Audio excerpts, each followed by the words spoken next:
കന്നി വെക്കുന്ന പാത്രം വരെ മോഷ്ടിച്ചു. വെള്ളം കുടിക്കാൻ ഗ്ലാസുമില്ല. തമിഴ്നാട് സ്വദേശികളായ സ്ത്രീകൾ താമസിക്കുന്ന വീട്ടിൽ മോഷണം.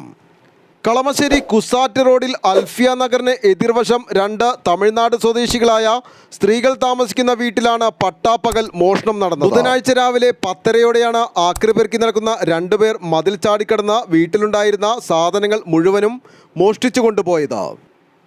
സ്റ്റീൽ പാത്രങ്ങൾ, കുക്കർ, മണ്ണെണ്ണ സ്റ്റൗ, ഇൻഡക്ഷൻ കുക്കർ ഉൾപ്പെടെ ബാത്റൂമിലിരുന്ന ബക്കറ്റ് വരെ കൊണ്ടുപോയി. പ്ലാസ്റ്റിക് സാധനങ്ങൾ ഇവിടെ ഉപേക്ഷിക്കുകയും ചെയ്തു. സൈക്കിൾ റിക്ഷയിൽ ആക്രി പെറുക്കി നടക്കുന്ന രണ്ട് അന്യസംസ്ഥാനക്കാർ മോഷണം നടത്തുന്നതിന്റെ ദൃശ്യങ്ങൾ സമീപത്തെ CCTV ക്യാമറയിൽ പതിഞ്ഞിട്ടുണ്ട്. താഴോട്ട് ഇറങ്ങി എടുത്തിട്ട് പോയി. எல்லாமே பொருள் மொத்தம் கஞ்சி வைக்க காலம் கிடையாது, வெள்ளம் குடிக்க டம்ளர் இல்லை, எல்லா சாதனம் மூட்டை கட்டி வச்சது அப்படியே எல்லாத்தையும் வாட்டின்னு போயிட்டேன். பிளாஸ்டிக் மட்டும்தான் அவரை போட்டு வச்சுருக்குறேன் சார். ஒரு டம்ளர் கிடையாது, ஒரு சோறு வைக்க இல்லை. கேஸ் ஸ்டவ், அடுப்பு, கரண்ட் அடுப்பு, மண்ணெண்ணெய் அடுப்பு இல்லைங்களா, 500 ரூபா அந்த அடுப்பு, பெரிய அடுப்பு 500 600 ரூபா கொடுத்து மிஷின் எல்லாம் போய்.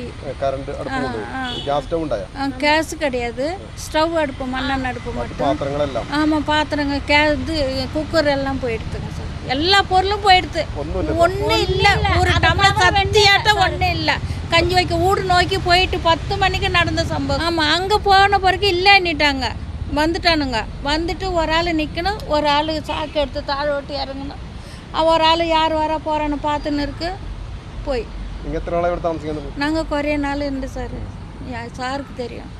குறைய நாள் இப்படி தான் இருக்கிறோம். ஒரு பொருள் போகல, ஒரு எவ்வளோ பத்தாள்கார யாரும் இறங்காது. நான் ஒத்திக்கே நாங்கள் இருப்போம், ஒத்திக்கு கிடக்கும். நைட்டில் ஒத்தைக்கு கூட கொடுத்து அவங்க கம்ப்ளைண்ட் கொடுத்து நாங்கள் கொண்டு போய் கொடுத்துட்டு வந்தோம். சூசி வைக்க வேண்டியது தானே நீங்கள். பின்னாடி கொண்டு போய் பாத்ரூமில் வச்சுட்டு வந்துட்டோம் சார், கட்டி. எல்லா பாத்ரூமும் போய் எப்படி சோறு வச்சு நாங்கள் பாவம் போய் தேடணும்னு கேட்குறாங்க. பாலத்தடியில் போய் தேடுங்கன்றாங்க. நான் யாரை கண்டு தேட முடியும்? இந்திக்காரும் அங்கே பாலத்தில் ஒரு பாடுக்கிறாங்க, அவங்கள போய் ചോദിക്കുന്നു மேடம் சொல்கிறாங்க. സ്റ്റേഷനിൽ, പോലീസ് സ്റ്റേഷൻ. വർഷങ്ങളായി ഇവിടെ താമസിക്കുന്ന തമിഴ്നാട് സ്വദേശികളായ ഇവർ കഴിഞ്ഞ മാസം പെയ്ത കനത്ത മഴയിൽ വീടിൻ്റെ ഒരു ഭാഗം തകർന്നതിനെ തുടർന്ന് രാത്രി മറ്റൊരിടത്തായിരുന്നു ഇപ്പോൾ താമസിച്ചിരുന്നത്.